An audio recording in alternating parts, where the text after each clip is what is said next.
তো hello' friends আছে এটা নতুন ভিডিঅ' তোমালোক সকলোকে স্বাগতম জনাইছোঁ। আজি আমি আলোচনা কৰিম ক্লাছ 11 এছামিছ ছাবজেক্টৰ 2018 বৰ্ষৰ প্ৰিভিয়াছ ইয়াৰ কুৱেশ্যন পেপাৰখনৰ যিবিলাক ইম্পৰ্টেণ্ট কুৱেশ্যন আনচাৰ আছে গোটেইখিনি আলোচনা কৰিম আৰু তোমালোকক ইয়াতে দিম। তোমালোকে চাই পেলাই স্ক্ৰীনশ্বট মাৰি ল'ব পাৰা বা লিখি ল'ব পাৰা, একদম ইম্পৰ্টেণ্ট হয় ফাইনেল এক্সামৰ কাৰণে। এতিয়া আমাৰ ফাইনেল এক্সাম মাৰ্চৰ 6 তাৰিখে আহি কাষ চাপিলে। এতিয়া আমাৰ কুৱেশ্যন পেপাৰবিলাক তোমালোকে প্ৰেক্টিছ কৰোঁ। তোমালোকৰ যেতিয়া কনচেপ্টটো পঢ়ি লৈছে বা তোমালোকৰ যেতিয়া অৰ্থাৎ গোটাই পঢ়া হৈ গৈছে বা নাই যদিও হোৱা, তোমালোকে এই ভিডিঅ'টো চোৱা আৰু ইয়াৰ পৰা তোমালোকে কুৱেশ্যন পাবা আৰু প্ৰিভিয়াছ ইয়াৰো কুৱেশ্যন পেপাৰবিলাক তোমালোকে এনালাইচিছ কৰি চালে তাৰ পৰা বহুত এটা আইডিয়া পায় কেনেধৰণৰ কুৱেশ্যন আহে বা সেই আইডিয়াটো দিয়ে কুৱেশ্যন আনচাৰবিলাক বনাই পেলাই লিখিব পাৰিবি। এটা ধাৰণা আছে, ধাৰণা পাবা এই কুৱেশ্যন পেপাৰবিলাক চালে তোমালোকে। আৰু যোৱা ভিডিঅ'ত আমি 2016 আৰু 17 বৰ্ষৰ কুৱেশ্যন পেপাৰখন আলোচনা কৰিছোঁ। এই ভিডিঅ'টো কৰিম 2018 বৰ্ষৰ কুৱেশ্যন পেপাৰখন আৰু নেক্সট ভিডিঅ' 2019ৰ এনেকৈ আমি কেইখনমান কুৱেশ্যন পেপাৰ আলোচনা কৰিম যাতে তোমালোকে ইয়াৰ পৰা কমন কুৱেশ্যন পাই যায় এক্সামত। আৰু একদম ইম্পৰ্টেণ্ট হয়, তোমালোকে বাকীবিলাকো কৰা, খালি দিনটোত অলপমান টাইম উলিয়াই পেলাই বা সময় উলিয়াই পেলাই এই ভিডিঅ'কেইটা চাই ল'বা। বা তোমালোকে বেলেগ ভিডিঅ' চাব পাৰা য'ত কুৱেশ্যন পেপাৰ সলিউশ্যন কৰিছে আৰু বুজাই দিছে। আৰু তোমালোকে এইবিলাক চাই ল'ব আৰু এক্সামত বিৰাট কমন কুৱেশ্যন পাবা ইয়াৰ পৰা। এইবিলাক একদম এক্সামত অহা 2018 বৰ্ষত যিমান ইম্পৰ্টেণ্ট কুৱেশ্যন আনচাৰ আছিল কুৱেশ্যন পেপাৰখন গোটেইবিলাক ইয়াতে আলোচনা কৰিম। তো প্ৰথমতে আমাৰ 1 নম্বৰী কুৱেশ্যন 14টা দিয়া আছে। ছাবজেক্ট এছামিছ MIL 1 নম্বৰ কুৱেশ্যন 14 আছে। মূল্যাংক 1 নম্বৰ। প্ৰথমতে আমি 1 নম্বৰ কুৱেশ্যনকেইটা চাই লওঁ আহা। সত্যনাথ বৰাৰ এখন প্ৰবন্ধ পুথিৰ নাম। আমাৰ সত্যনাথ বৰা আছিল কি আমাৰ ধনৰ ব্যৱহাৰ পাঠতীয় লেখক। সত্যনাথ বৰাৰ এখন প্ৰবন্ধ পুথিৰ নাম হৈছে কি কেন্দ্ৰ সভা। সত্যনাথ বৰাৰ এখন প্ৰবন্ধ পুথিৰ নাম হৈছে কি কেন্দ্ৰ সভা। এতিয়া তলৰ কুৱেশ্যন ইয়াতে কি কৈছে, ইয়াতে কৈছে যে কি অসম সাহিত্য সভাৰ প্ৰথম সভাপতি কোন আছিল। অসম সাহিত্য সভাৰ প্ৰথম সভাপতি আছিল আমি সকলোৱে জানো। আৰু এইটো একদম কমন কুৱেশ্যন হয় আৰু একদম ইম্পৰ্টেণ্ট কুৱেশ্যন। এইটো আমাৰ প্ৰথম কি অসম সাহিত্য সভাৰ প্ৰথম সভাপতি কোন আছিল। অসম সাহিত্য সভাৰ প্ৰথম সভাপতি আছিল কোন? পদ্মনাথ গোহাঁই বৰুৱা। পদ্মনাথ গোহাঁই বৰুৱা আছিল আমাৰ অসম সাহিত্য সভাৰ প্ৰথম সভাপতি। একদম ইম্পৰ্টেণ্ট কুৱেশ্যন হয়। তো পদ্মনাথ গোহাঁই বৰুৱা আছিল আমাৰ অসম সাহিত্য সভাৰ প্ৰথম সভাপতি। এতিয়া তলৰ কুৱেশ্যন চা, গৌৰৱ কেইঠাৰ পৰা উৎপন্ন হয়। গৌৰৱ আমাৰ 3 ঠাইৰ পৰা উৎপন্ন হয়। কি সৌভাগ্য শৰীৰৰ মন। গৌৰৱ আমাৰ 3 ঠাইৰ পৰা উৎপন্ন হয়। কি সৌভাগ্য শৰীৰৰ মন। গৌৰৱ কেইঠাইৰ পৰা উৎপন্ন হয়। গৌৰৱ আমাৰ 3 ঠাইৰ পৰা উৎপন্ন হয়। সৌভাগ্য, শৰীৰ আৰু মন। ইয়াতে কৈছে ছপাখনা আৰু কাগজৰ আৱিষ্কাৰ কোন দেশৰ আৱিষ্কাৰ। ছপাখনা আৰু কাগজৰ আৱিষ্কাৰ কোন? চীন দেশৰ আৱিষ্কাৰ। আমাৰ যে ছপাখনা আৰু আমাৰ কাগজবিলাক যি আছে কোন দেশৰ আৱিষ্কাৰ? প্ৰথমতে কোনে আৱিষ্কাৰ কৰিছিল? চীন দেশৰ আৱিষ্কাৰ। চীন দেশে এইবিলাক বস্তু প্ৰথমতে আৱিষ্কাৰ কৰিছিল। এতিয়া তলৰ কুৱেশ্যন চা, ইয়াতে কৈছে শ্বপেনহাৱাৰ কোন আছিল? শ্বপেনহাৱাৰ আছিল এগৰাকী বিখ্যাত জাৰ্মান দাৰ্শনিক। একদম ইম্পৰ্টেণ্ট কুৱেশ্যন হয়। শ্বপেনহাৱাৰ কোন আছিল? শ্বপেনহাৱাৰ আছিল এগৰাকী বিখ্যাত জাৰ্মান দাৰ্শনিক। শ্বপেনহাৱাৰ আছিল কি এগৰাকী বিখ্যাত জাৰ্মান দাৰ্শনিক। এতিয়া তলৰ কুৱেশ্যন চা, ইয়াতে কৈছে কেম্ব্ৰিজ বিশ্ববিদ্যালয় কোনে প্ৰতিষ্ঠা কৰিছিল? কেম্ব্ৰিজ বিশ্ববিদ্যালয় প্ৰতিষ্ঠা কৰিছিল ডক্টৰ কিজ নামৰ এজন বৈদ্যই। কেম্ব্ৰিজ বিশ্ববিদ্যালয় কোনে প্ৰতিষ্ঠা কৰিছিল? কোনে? ডক্টৰ কিজ নামৰ এজন বৈদ্যই। কেম্ব্ৰিজ বিশ্ববিদ্যালয়খন যে আছিল আমাৰ, আমিতো পঢ়িছোঁ কেম্ব্ৰিজৰ শিক্ষা ব্যৱস্থা আৰু শিক্ষানুষ্ঠানিক পাঠ্য, তোমালোকেতো পঢ়িছা নিশ্চয়। ইয়াতে যে আছে আমাৰ কেম্ব্ৰিজ বিশ্ববিদ্যালয়খন কোনে প্ৰতিষ্ঠা কৰিছিল? তোমালোকে তাতে নিশ্চয় এই কুৱেশ্যনটা পাইছা। একদম কমন কুৱেশ্যন হয়, একদম ইম্পৰ্টেণ্ট হয় কুৱেশ্যনটা। কেম্ব্ৰিজ বিশ্ববিদ্যালয়ত ডক্টৰ কিজ নামৰ এজন বৈদ্যই প্ৰতিষ্ঠা কৰিছিল। কোনে? ডক্টৰ কিজ নামৰ এজন বৈদ্যই প্ৰতিষ্ঠা কৰিছিল কেম্ব্ৰিজ বিশ্ববিদ্যালয়। এতিয়া তলৰ কুৱেশ্যন চা, প্ৰথম আহোম ৰজাজনৰ নাম কি? প্ৰথম আহোম ৰজাজনৰ নাম হ'ল কি? চুকাফা। প্ৰথম আহোম ৰজাজনৰ নাম হৈছে কি? চুকাফা। একদম ইম্পৰ্টেণ্ট কুৱেশ্যন হয়। প্ৰথম আহোম ৰজাজন কোন? চুকাফা। এতিয়া তলৰ কুৱেশ্যন চা, ইয়াতে কৈছে মাউণ্ট এভাৰেষ্ট সমুদ্ৰ পৃষ্ঠৰ পৰা কিমান ফুট উচ্চতাত অৱস্থিত? মাউণ্ট এভাৰেষ্টটো আমাৰ সমুদ্ৰ পৃষ্ঠৰ পৰা। এই কুৱেশ্যনটো কোনটো পাৰ্টৰ? এই কুৱেশ্যনটো আছিল আমাৰ কি এভাৰেষ্টৰ সপোন আৰু বিভীষিকা এই পাঠটো। এই কুৱেশ্যনটো যে আহিছে আমাৰ সৌৰভ সাহিত্য কিতাপখনৰ এভাৰেষ্টৰ সপোন আৰু বিভীষিকা নামৰ পাঠটোৰ পৰা দিয়া হৈছে। আৰু তাতে যি আমাৰ লেখকৰ সৈতে 10জনীয়া এটা দল গৈছিল কি এভাৰেষ্ট আৰোহণ কৰিবলৈ, তেওঁলোকৰ যি তাতে আছিল, তাতে সেই তাৰ পৰা দিছে আৰু সেইখিনিৰ মাজৰ পৰা দিছে, পাঠটোৰ মাজৰ পৰা আমাৰ মাউণ্ট এভাৰেষ্টটো সমুদ্ৰ পৃষ্ঠত তেওঁলোক যে আছিল, সমুদ্ৰ পৃষ্ঠৰ পৰা মাউণ্ট এভাৰেষ্টটো কিমান ফুট উচ্চতাত অৱস্থিত হৈছিল? সমুদ্ৰ পৃষ্ঠৰ পৰা মাউণ্ট এভাৰেষ্টটো কিমান? 29,035 ফুট বা 8,850 মিটাৰ উচ্চতাত অৱস্থিত। 29,035 ফুটটো হ'ব পাৰে, 8,850 মিটাৰ একে কথা। ইমান ফুট উচ্চতাত অৱস্থিত মাউণ্ট এভাৰেষ্টটো সমুদ্ৰ পৃষ্ঠৰ পৰা। এতিয়া তলৰ কুৱেশ্যন চা, ইয়াতে কৈছে যে কি মাধৱ কন্দলী কোনে অম্ৰবাদী কবি বুলি অভিহিত কৰিছিল মাধৱ কন্দলীক অম্ৰবাদী কবি বুলি অভিহিত কৰিছিল আমাৰ কি শংকৰদেৱে মাধৱ কন্দলীক অম্ৰবাদী কবি হিচাপে অভিহিত কৰিছিল এতিয়া তলৰ কুৱেশ্যন চাওঁ ইয়াতে কৈছে দেৱকান্ত বৰুৱা হ'ল আমাৰ লাচিত ফুকন কবিতাটোৰ কি লেখক বা লাচিত ফুকন পাঠটিৰ লেখক হ'ল আমাৰ কি দেৱকান্ত বৰুৱা দেৱকান্ত বৰুৱাৰ এখন কবিতা পুথি আছিল সেই কবিতা পুথিখনৰ নাম কি সেই কবিতা পুথিখনৰ নাম হ'ল কি সাগৰ দেখিছা দেৱকান্ত বৰুৱাৰ কবিতা পুথিখনৰ নাম কি দেৱকান্ত বৰুৱাৰ কবিতা পুথিখনৰ নাম হ'ল কি সাগৰ দেখিছা দেৱকান্ত বৰুৱাৰ এখন কবিতা পুথিখনৰ নাম কি বা দেৱকান্ত বৰুৱাৰ কবিতা পুথিখনৰ নাম কি দেৱকান্ত বৰুৱা অৰ্থাৎ কি আমাৰ লাচিত ফুকন কবিতাৰ লেখক দেৱকান্ত বৰুৱাৰ কবিতা পুথিখন হ'ল কি আমাৰ কি সাগৰ দেখিছা দেৱকান্ত বৰুৱাৰ কবিতা পুথিখন হ'ল কি সাগৰ দেখিছা এতিয়া তলৰ কুৱেশ্যন চাওঁ ইয়াতে কি হৈছে প্ৰথম অসমীয়া ৰোমান্টিক কবি কোন হ'ল কোন চন্দ্ৰকুমাৰ আগৰৱালা প্ৰথম অসমীয়া ৰোমান্টিক কবি কোন হ'ল কোন চন্দ্ৰকুমাৰ আগৰৱালা আমাৰ অসমীয়াত প্ৰথমে ৰোমান্টিক কবিতা কোনে ৰচনা কৰিছিল কোনে চন্দ্ৰকুমাৰ আগৰৱালাৰ বাবে আমাৰ অসমীয়াত প্ৰথমে ৰোমান্টিক কবিতা ৰচনা কৰিছিল প্ৰথম অসমীয়া ৰোমান্টিক কবি হ'ল কোন চন্দ্ৰকুমাৰ আগৰৱালা এতিয়া তলৰ কুৱেশ্যন চাওঁ ইয়াতে কৈছে সৈয়দ আব্দুল মালিকৰ প্ৰথম প্ৰকাশিত চুটিগল্প পুথিখনৰ নাম লিখা সৈয়দ আব্দুল মালিকৰ প্ৰথম প্ৰকাশিত চুটিগল্প পুথিখনৰ নাম হ'ল কি পৰশমণি সৈয়দ আব্দুল মালিকৰ প্ৰথম প্ৰকাশিত চুটিগল্প পুথিখনৰ নাম কি সৈয়দ আব্দুল মালিকৰ প্ৰথম প্ৰকাশিত চুটিগল্প পুথিখনৰ নাম হ'ল কি পৰশমণি সৈয়দ আব্দুল মালিক দেৱৰ প্ৰথম প্ৰকাশিত চুটিগল্প পুথিখনৰ নাম কি সৈয়দ আব্দুল মালিক দেৱৰ প্ৰথম প্ৰকাশিত চুটিগল্প পুথিখনৰ নাম হ'ল কি পৰশমণি সৈয়দ আব্দুল মালিকৰ প্ৰথম প্ৰকাশিত চুটিগল্পখনৰ নাম কি পৰশমণি এতিয়া তলৰ কুৱেশ্যন চাওঁ ইয়াতে কি হৈছে কুশল কোঁৱৰ কাৰ আজনাতী আছিল গমধৰ কোঁৱৰৰ আজনাতী আছিল এই প্ৰশ্নটো লোৱা হৈছে আমাৰ কুশল কোঁৱৰৰ নাটকখনৰ পৰা কুশল কোঁৱৰ কাৰ আজনাতী আছিল কুশল কোঁৱৰ আছিল গমধৰ কোঁৱৰৰ আজনাতী কুশল কোঁৱৰ কাৰ আজনাতী আছিল কুশল কোঁৱৰ কোন আছিল গমধৰ কোঁৱৰৰ আজনাতী আছিল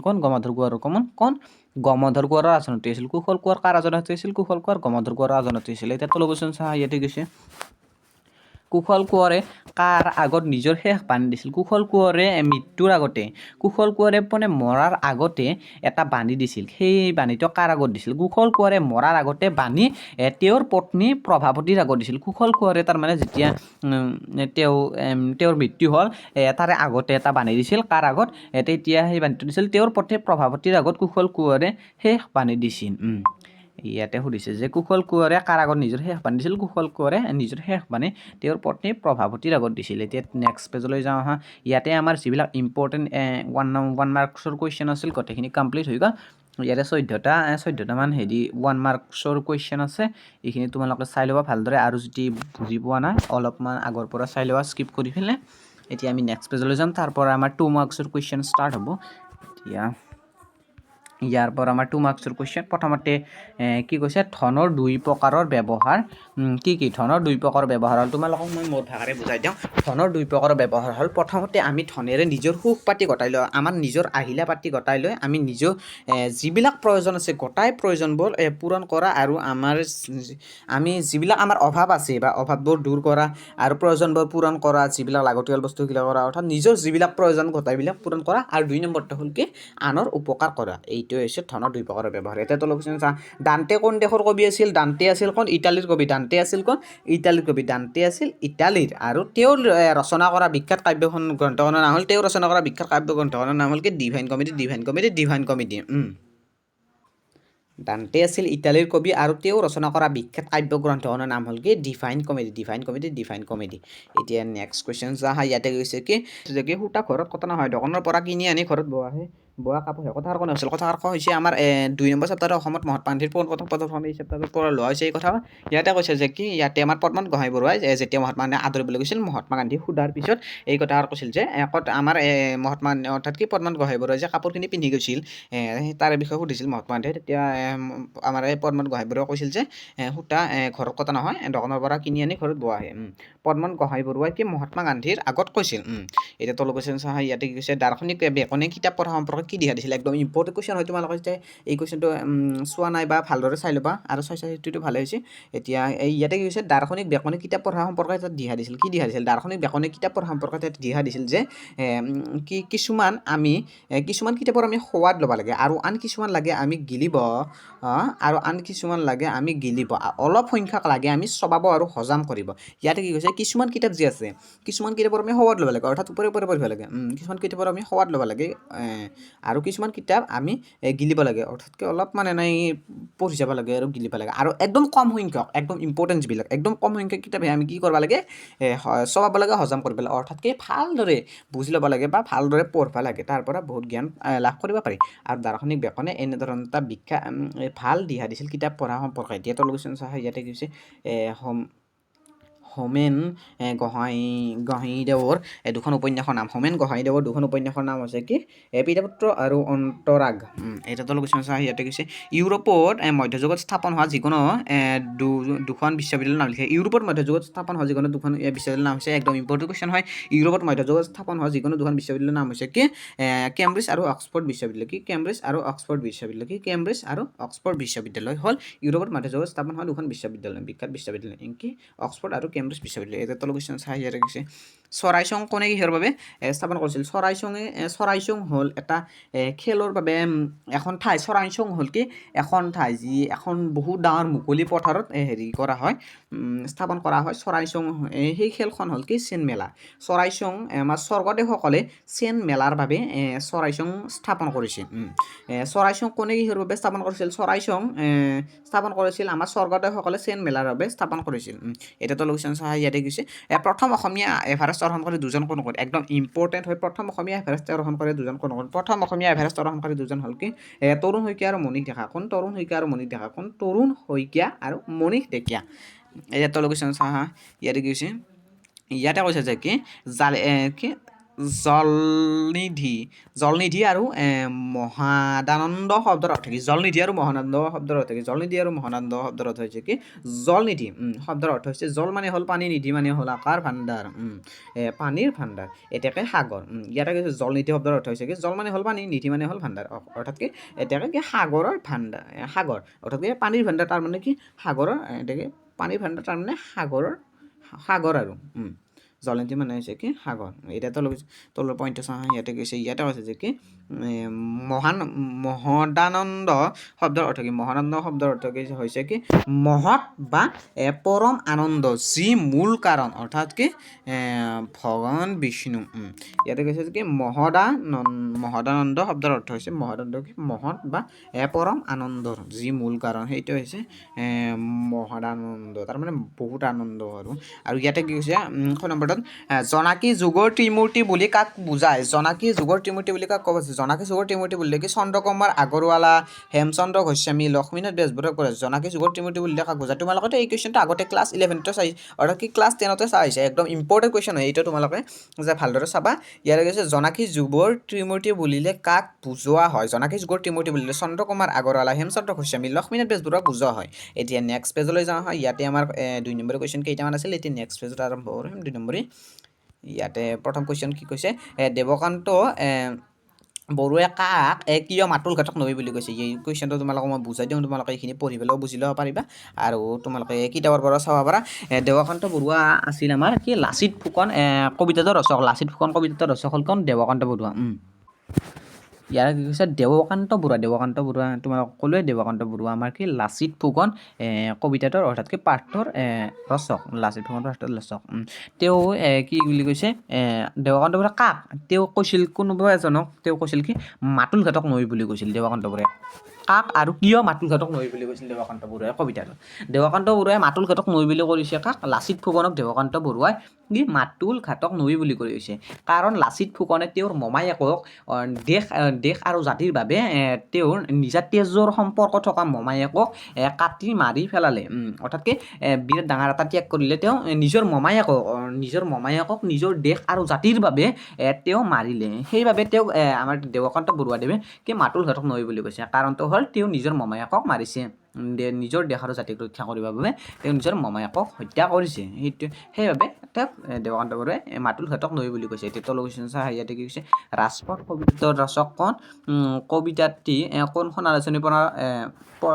আলোচনীত প্ৰথমে প্ৰকাশ পাইছিল ৰাজপথ কবিতাটোৰ ৰচক হ'ল কোন ভৱানন্দ দত্ত কবিতাটি প্ৰথমে জয়ন্তী আলোচনীত প্ৰকাশ পাইছিল এতিয়া তলৰ কুৱেশ্যন চাহ হেম বৰুৱা দুখন কবিতা পুথিৰ নাম হেম বৰুৱাৰ দুখন কবিতা পুথিৰ নাম হৈছে কি মন ময়ূৰী আৰু বালিচন্দা হেম বৰুৱাৰ দুখন কবিতা পুথিৰ নাম হৈছে কি মন ময়ূৰী আৰু বালিচন্দা কোন মন ময়ূৰী আৰু বালিচন্দা কি মন ময়ূৰী আৰু বালিচন্দা হেম বৰুৱাৰ দুখন কবিতা পুথিৰ নাম কি হেম বৰুৱাৰ দুখন কবিতা পুথিৰ নাম হৈছে কি মন ময়ূৰী আৰু বালিচন্দা এতিয়া তলৰ কুৱেশ্যন চাহা ইয়াতে কি কৈছে বিয়াৰ প্ৰেজেণ্ট গল্পটোত ইয়াৰে যিকোনো এটা দিব দিছে তোমালোকৰ দুটাই চাই লওঁ এক্সামত কোনটো কি আহে ধৰিব নোৱাৰি বিয়াৰ প্ৰেজেণ্ট গল্পটোত প্ৰথমে কোনখন আলোচনীত প্ৰকাশ পাইছিল বিয়াৰ প্ৰেজেণ্ট গল্পটো যে পাঠ্যপুথিত প্ৰথমে কোনখন আলোচনীত প্ৰকাশ পাইছিল সেইটোও দিছে আৰু এই গল্পটোত যি অসুখ হোৱা ছোৱালীজনী আছিল সেই ছোৱালীজনীৰ নাম কি বিয়াৰ প্ৰেজেণ্ট গল্পটো প্ৰথমে কি অধিনায়ক নামৰ এখন আলোচনীত প্ৰকাশ পাইছিল ইয়াতে অসুখ হোৱা ছোৱালীজনীৰ নাম হৈছে কি বিনীতা এতিয়া তলৰ কুৱেশ্যন চাহ ইয়াতে কৈছে কি তেনেহ'লে তুমি বিয়ালৈ আৰু নগলাই তেন্তে তেওঁলোকে বেয়া নেপাবনে চাগৈ কথাষাৰ কোনে কাক কৈছে কথাষাৰ নাজিয়াৰ গিৰিয়েকে নাজিয়াক কৈছিলে বিয়াৰ প্ৰেজেণ্ট গল্পটো যি আছিল তাৰ পৰাই কথাষাৰ তুলি অনা হৈছে ইয়াতে কৈছে যে কি তেনেহ'লে তুমি বিয়ালৈ নগলাই তেওঁলোকে বেয়া নাপাবনে চাগৈ কথাষাৰ কৈছিল কোনে নাজিয়াৰ গিৰিয়েকে নাজিয়াক কৈছিল এতিয়া তলৰ কুৱেশ্যন চাহ ইয়াতে কৈছে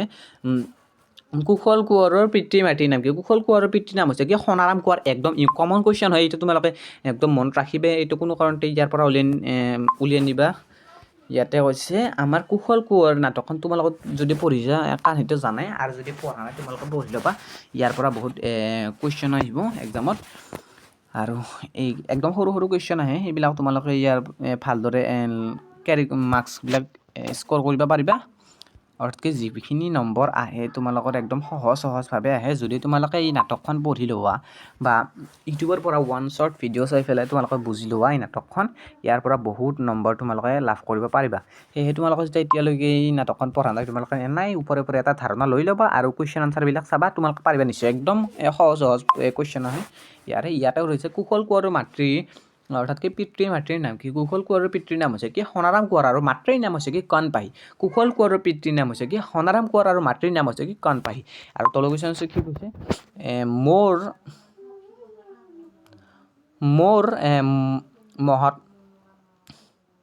মোৰ মনত মহাত্মা গান্ধী এগৰাকী বিৰাট পুৰুষ তেখেত মোৰ গুৰু কথাষাৰ কোনে কাৰ আগত কৈছিল কথাষাৰ কৈছিল কুশল কোঁৱৰে তেওঁৰ মাক দেউতাকৰ আগত কৈছিল কুশল কোঁৱৰক যেতিয়া মাক দেউতাকে কিবা এটা কৰিবলৈ হাক দিছিল কিবা এটা পদক্ষেপ ল'বলৈ হাক দিছিল তেতিয়া তেওঁ কৈছিল যে মাক দেউতাকক কি মহাত্মা গান্ধী মোৰ মনত এগৰাকী বিৰাট পুৰুষ আৰু তেওঁ মোৰ গুৰু কথাৰ কৈছিল কুশল কোঁৱৰে মাক দেউতাকৰ আগত কৈছিল এই কথা তো এই ভিডিঅ'টোৰ জৰিয়তে তোমালোকৰ আজি 2018 বৰ্ষৰ কুৱেশ্যন পেপাৰখনত যিবিলাক ইম্পৰ্টেণ্ট কুৱেশ্যন আনচাৰ আছিল গোটেইবিলাক তোমালোকক কভাৰ কৰি দিলোঁ আৰু তোমালোকে যেতিয়া ভিডিঅ'টো চাই পেলাই ভাল পালা বা অলপো তোমালোকৰ সহায় হ'ল ভিডিঅ'টো লাইক কৰিব নাপাহৰিবা এতিয়া নেক্সট ভিডিঅ'ত লগ পাম 2019 বৰ্ষৰ কুৱেশ্যন পেপাৰখন লৈ তো থেংকছ ফৰ ৱাচিং দিছ ভিডিঅ'